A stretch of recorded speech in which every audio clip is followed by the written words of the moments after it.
한 주간 하나님 말씀의 언약을 붙잡고 또 한 주간을 우리는 달려왔습니다.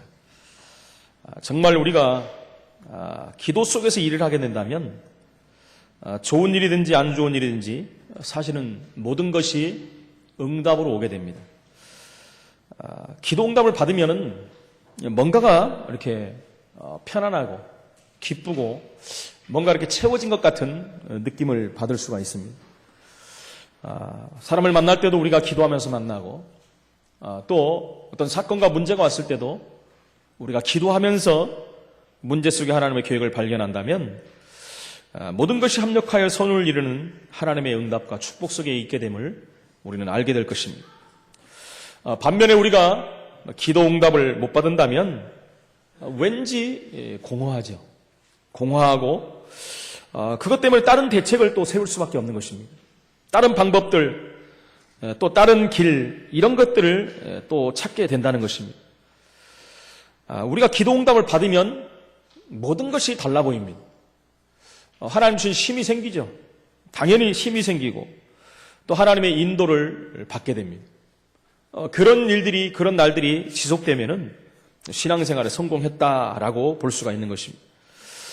계속 보면서 우리가 뭘 느끼냐면 하나님께서 내 생애에 관여하고 계시는구나. 나를 통해서 하나님이 역사하시는구나. 이러면서 실제적인 기도 제목들이 발견되어지겠죠. 이런 비밀들이 없다면 사실 신앙생활을 하면서 지칠 수밖에 없습니다. 뭔가 이렇게 내 마음이 편치 않음을 알게 됩니다. 그래서 인본주의를 쓸 수밖에 없고 자그마한 일에도 우리가 반응을 하고 그러다 보면 또 불신앙할 수밖에 없는 것입니다. 늘 하나님이 나와 함께하는 그 비밀들이 누려지고 확인된다면 사실은 문제 사건 될 것들이 하나도 없습니다. 지나가는 것들이고 또 하나님이 다 하실 것들이고 내가 그것을 보고 그냥 신경을 안 쓴다는 얘기가 아니라 하나님이 하심을 볼 수 있다는 것이죠. 대책도 하나님께 세우시기 때문에 그것을 내가 찾아가는 것입니다. 그래서 오늘 본문을 통해서 다시 한번 기도 응답 받는 부분에 대해서 다시 한번 확인을 해야 될 줄로 믿습니다. 첫 번째는 그렇다면 죄인이 어떻게 우리가 구원을 받을 수 있습니까? 이 부분부터 먼저 봐야 됩니다. 죄인은 지은 죄만큼 벌을 받고 저주를 받아야 됩니다. 세상적으로도 흉악범들이라든가 사회적으로 많은 죄를 짓는 사람들은 거기에 대한 죄값을 분명히 받습니다. 근데 많은 사람들이 죄값이 너무 과중하다, 너무 작다, 이런 것 때문에 또 말을 하고 있지 않습니까? 어떻든 간에 죄값을 치르는 것이 사회입니다. 그것은 원칙입니다. 그래서 그것을 옛날 말로 우리는 인과응보다 그러죠. 원인에 대한 당연한 결과가 오는 것이죠. 그런 비슷한 말을 또 사필귀정이다.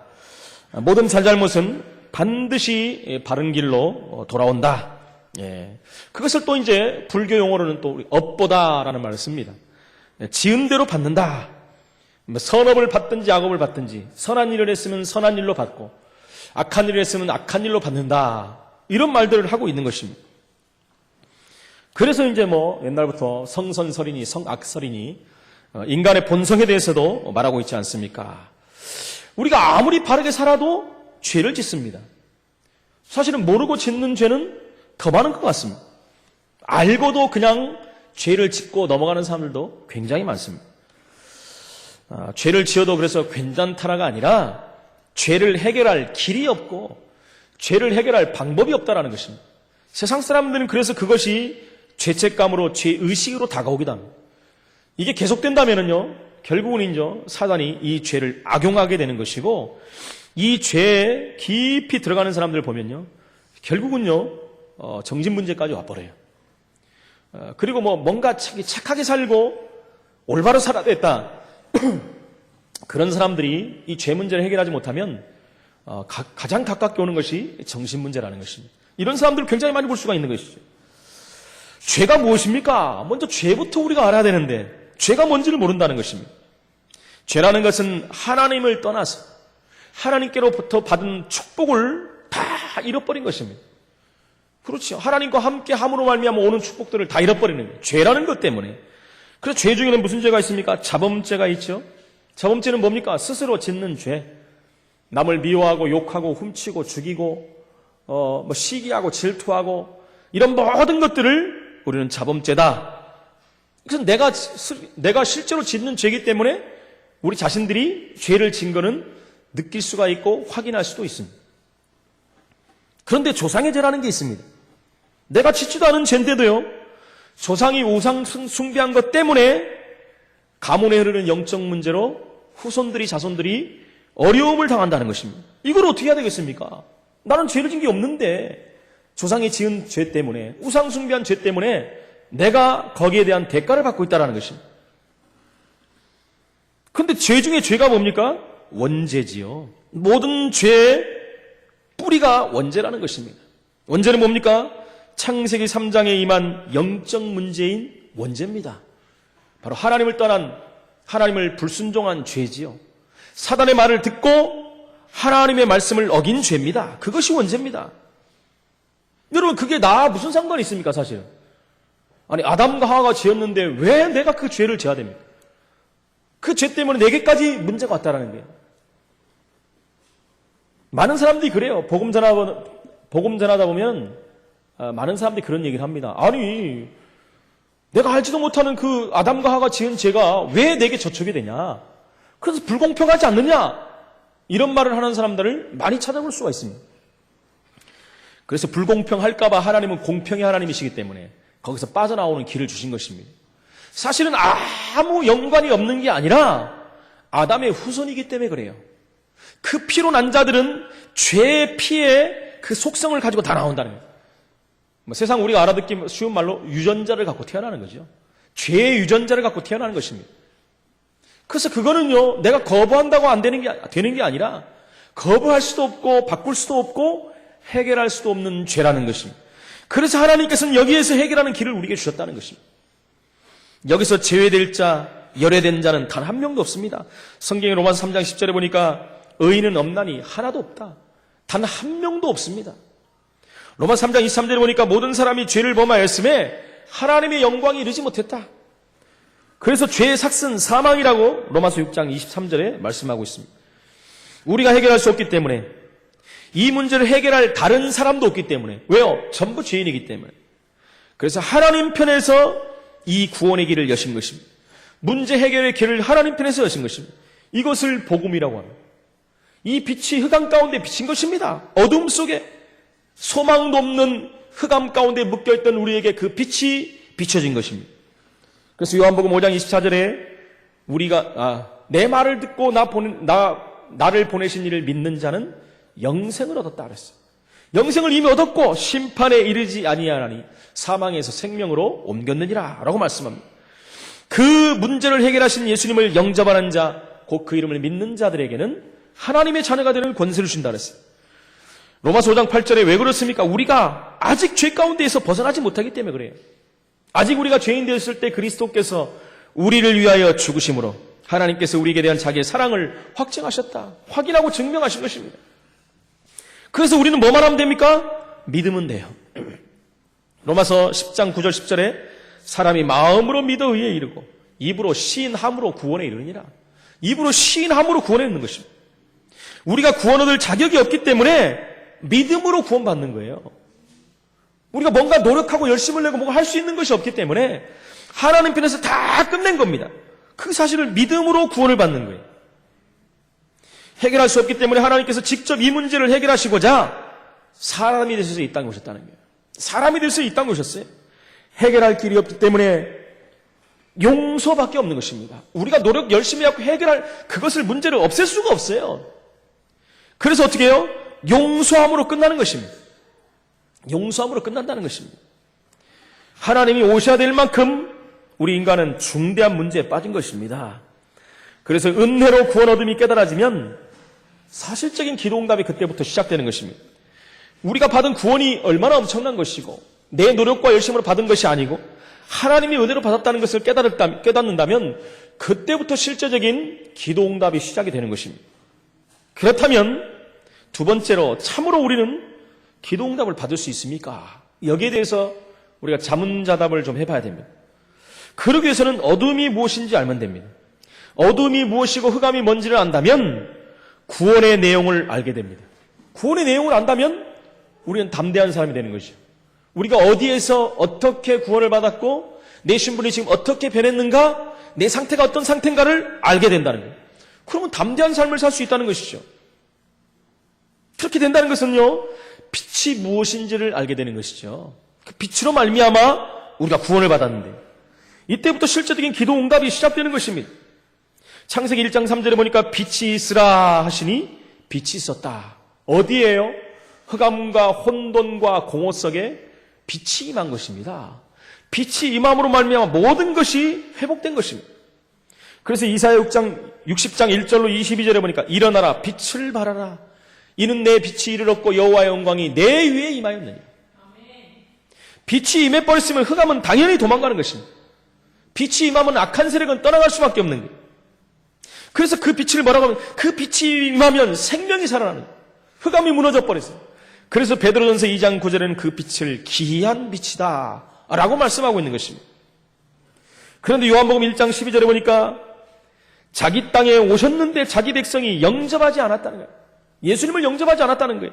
그래서 영접하는 자, 곧 그 이름을 믿는 자들에게는 하나님의 자녀가 되는 권세를 주셨다라고 말씀합니다. 내가 정말 빛의 자녀가 맞구나. 그 빛의 자녀가 무엇이라는 것을 알게 되면 어둠을 알기 때문에 응답을 받을 수밖에 없는 거예요. 이 어둠과 우리가 싸워야 되겠구나. 빛을 발해야 되겠구나. 영적인 전쟁을 해야 되겠구나. 아는 거죠. 영적 전쟁은 뭡니까? 빛을 비추는 거예요. 내게 임한 그리스도의 영광을 비춰주는 것이 바로 영적 전쟁인 것입니다. 그렇다면 우리가 담대히 나가 싸워야 되겠구나. 이것이 바로 우리가 말하는 전도 캠프라는 것입니다. 이것이 바로 전도라는 것입니다. 우리가 그래서 전도에 대해서 올바른 이해가 필요한 것입니다. 전도할 때마다 우리는 꼭 회복되는 것이 있다는 것을 다시 한번 알아야 됩니다. 전도운동할 때마다 하나님의 계획이 이루어집니다. 하나님의 계획은 구약의 시작부터 하나님의 계획은 전도와 선교입니다. 그래서 우리가 전도운동을 한다는 것은 구약부터 시작됐던 하나님의 계획을 이루는 것이다. 그것이 곧 하나님 나라를 이루는 것이다. 그것을 우리가 알아야 된다는 것입니다. 전도운동할 때마다 구원받을 자가 반드시 우리에게 연결된다는 것을 또 알아야 됩니다. 왜? 하나님의 소원을 붙잡고 하나님의 시간표 가운데 우리가 들어가기 때문에 하나님은 구원받을 자들을 계속해서 붙여주신 것입니다. 이 전도운동이 계속된다면 성도들의 눈이 열리게 됩니다. 눈이 열립니다. 아까 말씀드렸던 빛이 이런 거구나. 구원이 이런 거구나. 생명이 뭐고 그리스도가 누구고 영적인 것이 무엇이고 이런 부분들에 대해서 눈이 열리게 되는 것입니다. 그토록 강단에서 복음, 그리스도, 전도, 선교, 말씀, 영적인 것, 귀신, 사단 이 말하는 부분들이 드디어 열려지게 된다는 것입니다. 가장 쉽게 열려지는 부분이 현장, 복음 전하는 현장에서 그 세 가족이 복음 전하는 현장에서 생명이 살아나는 거 한번 봐버리면 이건 영원히 가는 것입니다. 고통당하는 현장에서 풍랑만난 현장에서 저주와 재앙 가운데 묶여있는 영혼들이 돌아오는 것을 보면은 모든 것이 바뀌어버립니다. 그것은 곧 하나님 말씀이 성취되는 것입니다. 하나님 말씀 성취가 전도운동을 통해서 이루어지는 것이고 그러면서 제자가 나오는 것을 볼 수가 있는 것입니다. 너희는 가서 모든 족속으로 제자를 삼으라고 말씀했어요. 전도 현장에 가면 이런 응답의 문들이 열릴 수밖에 없다는 것입니다. 그래서 결국은요 지역이 변화되는 것입니다. 흑암과 저주 재앙으로 묶여있는 지역이 변화되기 시작하는 것입니다. 왜요? 빛이 비춰지니까 흑암 세력이 무너지지 않습니까? 빛이 비춰졌다는 것은 하나님 나라가 임하는 것입니다. 그럴 때 지역의 전도의 문이 열리고 응답의 문이 열리고 완전히 하나님 나라가 임하는 증거가 나타나기 때문에 우상지대, 사각지대, 재앙지대가 무너지는 증거를 우리는 볼 수가 있다는 것입니다. 이렇게 된다면 우리는 기도 응답을 받을 수밖에 없는 것입니다. 하나님이 가장 기뻐하는 것이 뭡니까? 전도운동이에요. 전도운동을 어떻게 해야 됩니까? 가장 중요한 복음을 먼저 우리가 알아야 되는 것입니다. 그래서 복음을 오늘은 빛으로 말씀한 것입니다. 예수님께서 그래서 빛의 사명을 감당하라고 말씀합니다. 빛의 사명을 감당하는 건 빛을 비추라는 거예요. 빛을 비춘다는 게 뭡니까? 생명운동을 하는 것입니다. 그게 바로 전도와 선교를 말씀하고 있는 것입니다. 너희는 가서 모든 족속으로 제자를 삼아라. 만민에게 가라. 성령 충만받고 증인이 되리라. 말씀하지 않습니까? 너희는 먼저 그의 나라와 그 일을 구하라. 그리하면 그 다음에 오는 응답들을 말씀하고 있는 것입니다. 이것이 참으로 기도 응답 받는 하나님의 방법이요 계획인 줄로 믿습니다.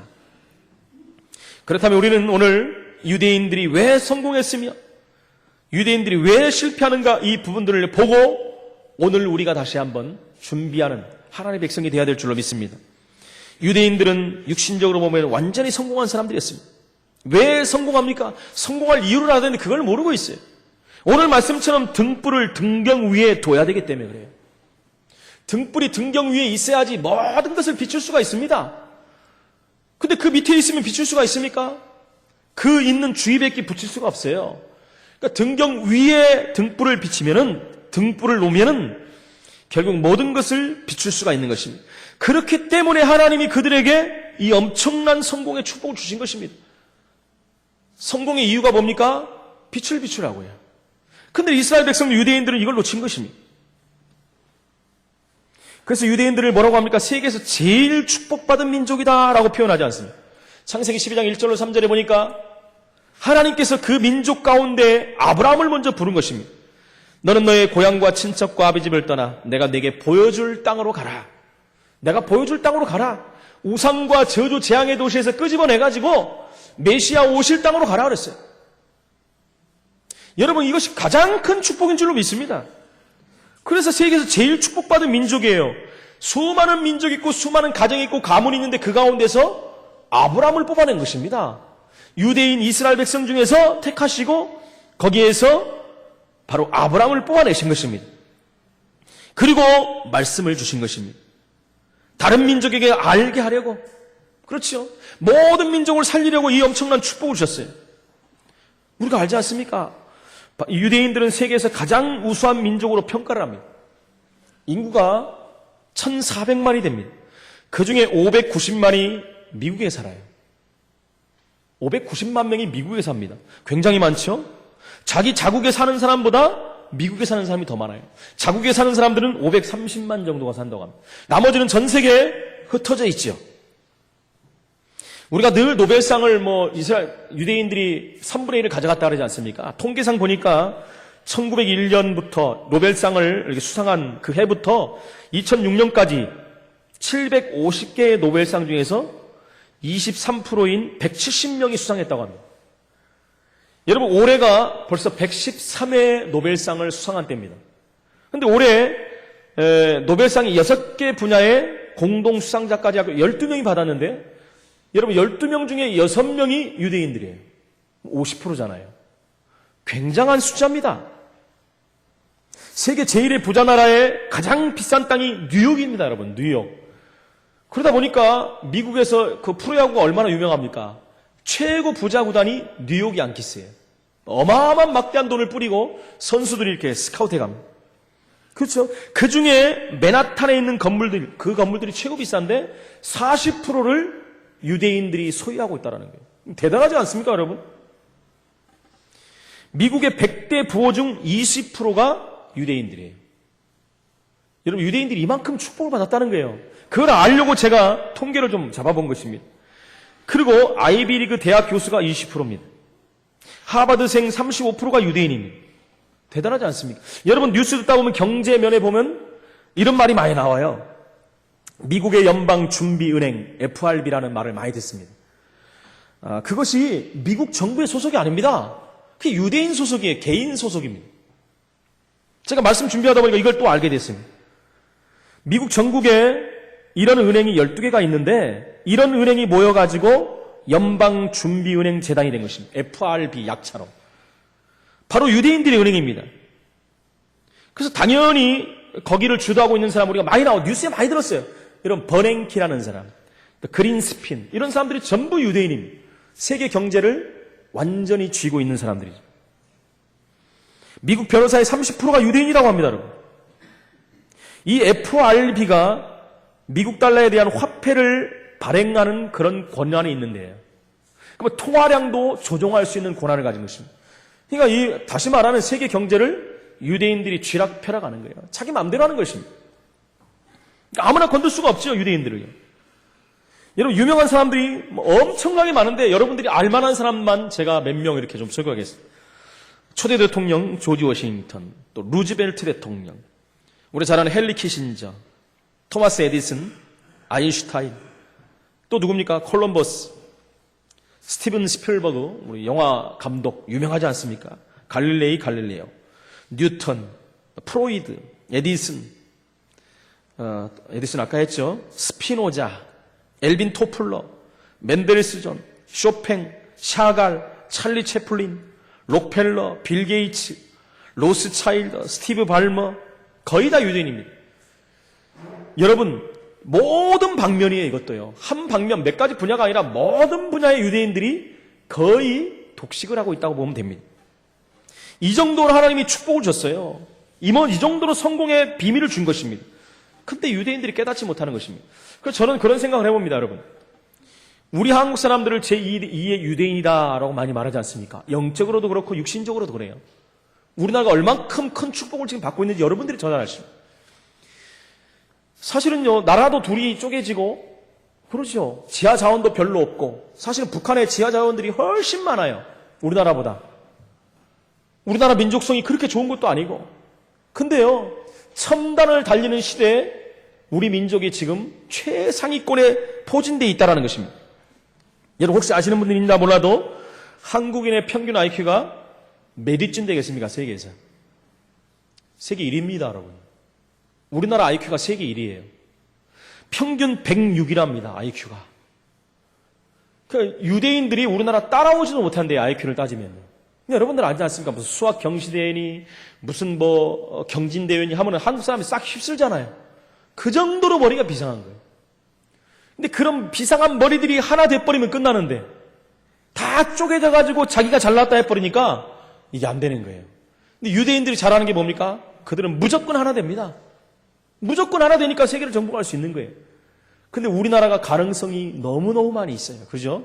우리는 복음 안에서 하나 돼가지고. 세상 사람들은 할 수가 없어요. 아무리 머리가 좋아도 자기가 잘났기 때문에 안 돼요. 그러나 우리 복음 있는 자들은 복음 안에서 하나 돼버리면 승리할 수밖에 없는 것입니다. 우리가 늘 강조하는 게 뭡니까? 복음 안에서 원리스, 하나. 하나님이 어느 민족을 축복하시겠습니까? 세계 선교사를 인구 비율로 최고 많이 보내는 나라가 이 민족인데요. 그러니까 여러분들 자부심을 가져야 돼요. 동방에 있는 이 작은 나라가 하나님께서 세계 복음화에 쓰시겠다고 세우신 것입니다. 하나님이 가장 첫 민족 이스라엘을 불러가고 썼는데 이스라엘이 그걸 다 잊어버린 거예요. 그것을 우리가 올바로 깨닫는다면 하나님이 이 민족 우리를 통해서 하나님은 세계복음화에 놀라운 축복을 주실 것입니다. 이스라엘에게 이 엄청난 언약을 줬는데도 불구하고 이스라엘은 이것을 잊어버린 것입니다. 이스라엘을 하나님이 선택한 것은 다른 게 아닙니다. 오직 선교 때문에 이스라엘을 선택한 거예요. 왜 이스라엘을 선택했습니까? 전 세계 중심되는 쪽이 이스라엘이었기 때문에 그래요. 그렇기 때문에 이스라엘을 선택했는데도 불구하고 그것을 모르고 있다는 것입니다. 창세기 12장 3절에 너를 축복하는 자는 내가 복을 내리고 너를 저주하는 자에게는 내가 저주하리니 땅의 모든 족속이 너로 말미암아 복을 얻을 것이라 그랬어요. 땅의 모든 족속이 너를 말미암아 복을 얻을 것이다. 근데 이것을 잊어버린 것입니다. 이걸 잊어버렸어요. 여러분 요셉을 통해서도 하시는 하나님의 선교 사역을 아시지 않습니까? 요셉을 통해서 요셉의 과정을 보십시오. 어렸을 때부터 시작해가지고 총리가 되는 과정 보십시오. 그것이 하나님을 설명하는 선교입니다, 사실은. 그래서 불신자들이 보면서 전부 하나님 살아계심을 불신자의 입으로 다 고백을 했어요. 네가 하나님과 함께하는 게 내가 보인다 그랬어요. 형통한 축복을 불신자들이 보고 고백했어요. 그것이 전도의 선교입니다. 결국은요, 세계 최고의 나라 애굽의 총리로 선 것입니다. 여러분, 요셉이 잘나서 그런 게 아닙니다. 하나님은 그 가운데 요셉을 뽑아가지고 하나님의 그 복음을 전 세계에 나타나기를 원하신 거예요. 그래서 여러분, 우리가 요셉을 볼 때는 선교의 비전을 가지고 봐야 됩니다. 요셉을 통해서 하나님께서는 전 세계를 살리기 원하셨는데 요셉 그 후대들이 또 이걸 잊어버린 것입니다.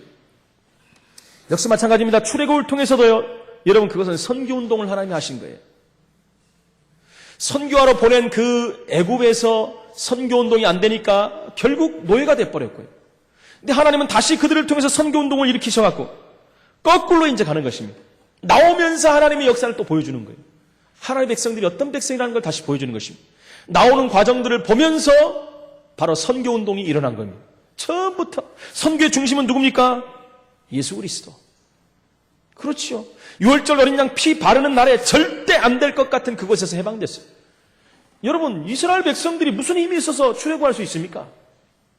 전혀 알 수 없어요. 그들은 이미 400년 동안 모든 기능이 멈춰버렸어요. 절대로 이길 수 있는, 나올 수 있는 그런 힘도 없고 배경도 없고 여러분 가진 것도 없습니다. 그야말로 노예 중에 노예예요. 피 바르는 날 모든 것이 바뀌어버렸어요. 예수 그리스도 부르는 날 모든 것이 바뀐 것입니다. 거기서 벗어난 것입니다. 여러분 그것이 선교의 시작이에요. 나오면서 홍해를 건너면서 여러분 어마어마한 축복을 본 것입니다. 사실은 그것을 애굽 백성들에 다 보여준 건데 애굽 사람들은 그것을 못 본 겁니다. 그것을 이스라엘 백성들도 다 봤는데 이스라엘 백성도 다 놓친 거예요. 10가지 기적과 유월절 어린 양 피를 발랐는데도 불구하고 그것을 놓친 것이 이스라엘 백성입니다. 그래서 40년 동안 하나님은 또 보여주셨어요. 여러분 전 세계에 보여줬지만 이스라엘 백성들에게 또 그걸 보여주신 거예요. 너희들이 어떤 민족이고 너희가 무엇을 해야 되는 것을 보여줬는데도 불구하고 이스라엘 백성들은 그것을 잊어버린 것입니다.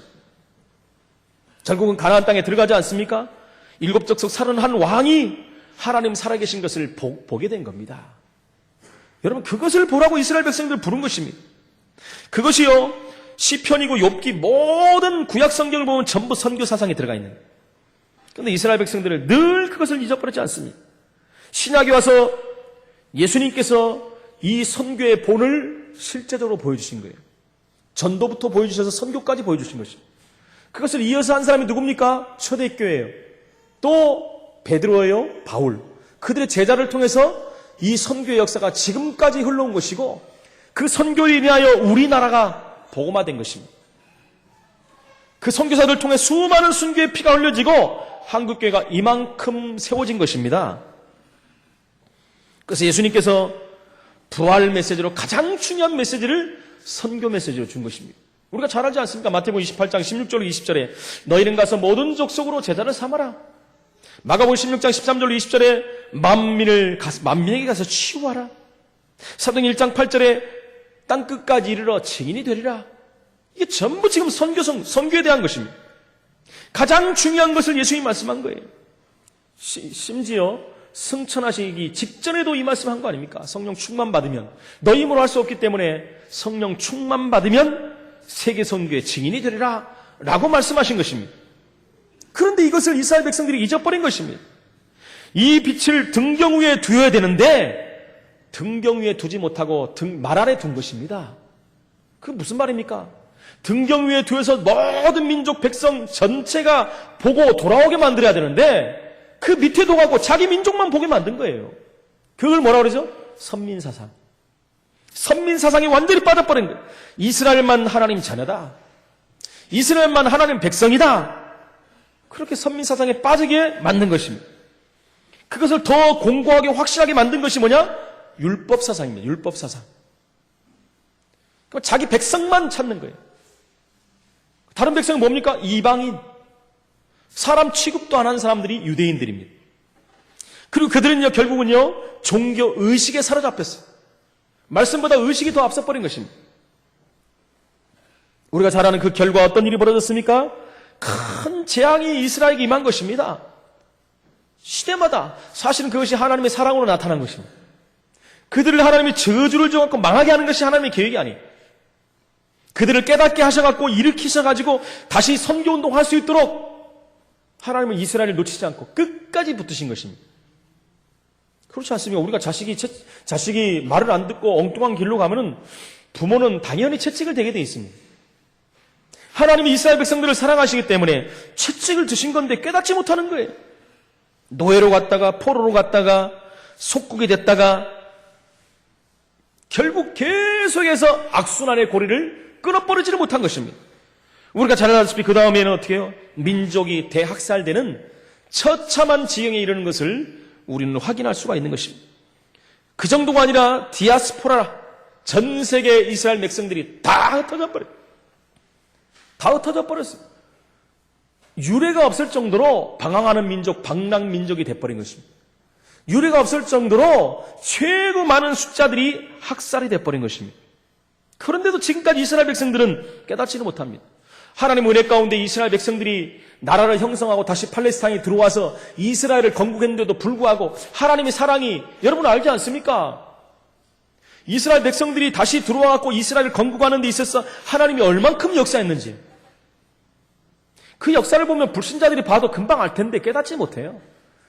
여러분 이스라엘도 못 깨닫는데 불신자들이 어떻게 깨닫습니까? 깨닫지 못해요. 이스라엘을 회복시킨 이유는 단 하나밖에 없습니다. 하나님이 선교 때문에 그들을 세워서 또 선교하기로 해서 세웠는데 아직도 이스라엘 백성들은 그것을 깨닫지 못하고 있다는 것입니다. 그래서 안타까운 거예요. 이 생명의 복음이 그래서 이스라엘까지 다시 들어가야 돼요. 그들이 깨닫는 날 하나님이 마지막이라고까지 말씀하십니다. 우리가 바른 복음을 이해하는 것과 올바른 확신이 필요합니다. 그랬어요. 복음은요, 이스라엘 민족만 깨닫는 것이 복음이 아니라는 것입니다. 선민 사상에 빠지는 것이 아니라 만민 세상에 빠져야 돼요. 열방 사상에 빠져야 되는데 이스라엘이 이걸 잃어버린 것입니다. 우리는 원색 복음, 완전 복음을 이해하고 우리 자신이 그걸 뿌리내리고 그리고 각인화시켜야 됩니다. 그래서 우리 민족뿐만 아니라 전 세계까지 나가서 이 복음을 증거하는 전도자의 삶을 살아야 될 줄로 믿습니다. 여러분 이 일을 하다 보니까 사단이 얼마나 방해하는지 모릅니다. 그러나 진리를 이긴 적은 단 한 번도 없습니다. 왜요? 진리는 하나님이신데요. 비진리가 사단이 하나님을 이길 수 있습니까? 못 이겨요. 우리는 어느 편에 있습니까? 진리 편에 있는 사람들입니다. 진리를 이길 수가 없습니다. 그래서 누가복음 8장 17절에 보니까 숨은 것이 장차 드러나지 아니할 것이 없고 감추인 것이 장차 알려지고 나타나지 않을 것이 없느니라. 여러분 다시 전부 다 나타나게 돼 있습니다. 옳고 그름이 분별되고 판단되는 날이 온다는 것입니다. 비진리인 것들이 얼마나 기승을 지금 부리고 있는지 모릅니다. 제가 어제 한 동영상을 보게 됐는데요.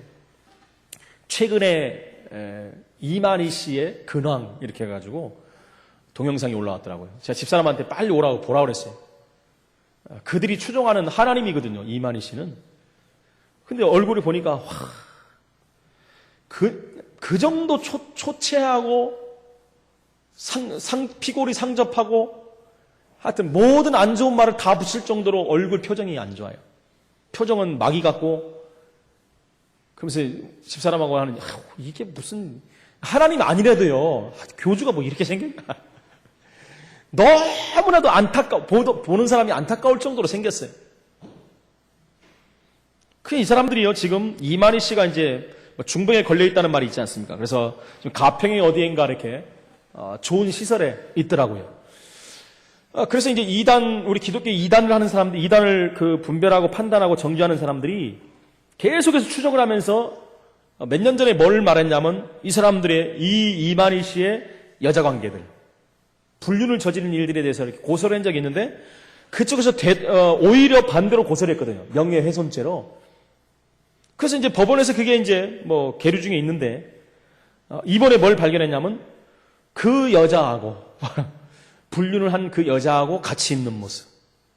그게 완전히 발견됐다는 거예요. 거기 살고 있더라는 거예요. 근데 보니까 그 여자가 후계자라는 것입니다. 앞으로. 후계자. 요즘에 여러분 보면 지금 여성들의 파워가 막강하지 않습니까? 정치나 경제 모든 분야에 전 세계적으로도 보면 외국의 유럽 같은 데 보면은 여자 총리들이 굉장히 많이 쓰지 않습니까? 우리나라부터 보면 박정희 대통령이 아니고 박근혜 대통령이 여자분인데 여러분 보십시오. 안상홍이 죽고 나니까 부인이 하나님이 돼 있어요. 여자분이잖아요. 이만희가 죽고 나면 또 여자가 또 하나님이 될 가능성이 많습니다. 요즘 추세도 전부 하나님도 여자로 바뀌는 추세. 여성 상위 시대가 만든 거는 같습니다만. 그렇습니다. 이런 비진리가 진리인 척 하는데요. 여러분 다 나타나고 드러나게 돼 있는 것이. 드러날 수밖에 그 시대가 가면 다 나타납니다. 우리가 잘 아는 자기가 진리라고 그렇게 떠들었던 영성교회 조희성 씨. 쓸쓸하게 병으로 고통당하 죽었어요. 하나님이 어떻게 진리에 걸리고 죽고 그렇습니까? 근데 자기가 하나님이라고 했던 사람이 안 죽은 사람이 단 한 명도 없다니까요. 다 죽게 돼 있어요. 비진리는요 결국 드러나게 돼 있고 결국 무너지는 날이 올 수밖에 없다는 것입니다. 문선명 씨가 가고 나서 지금 통일교가 흔들리는 모습들이 굉장히 많이 보입니다. 자금 압박도 있고 그러다 보니까 우리가 잘 아는 그 재단에서 하는 일화 축구단도 넘어가니 안 넘어가니 한참 그러지 않습니까? 그래서 우리가 해야 될 일이 뭡니까? 정확한 바른 복음을 이해해야 된다는 것입니다.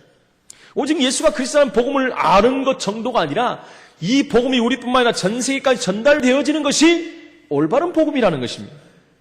이 빛을 선전하고 나타내야 됩니다. 구약 성경에 보면 수많은 곳에 선교 사상이 들어있는데도 이스라엘 백성들은 그것을 이상하게 해석을 했다는 거예요.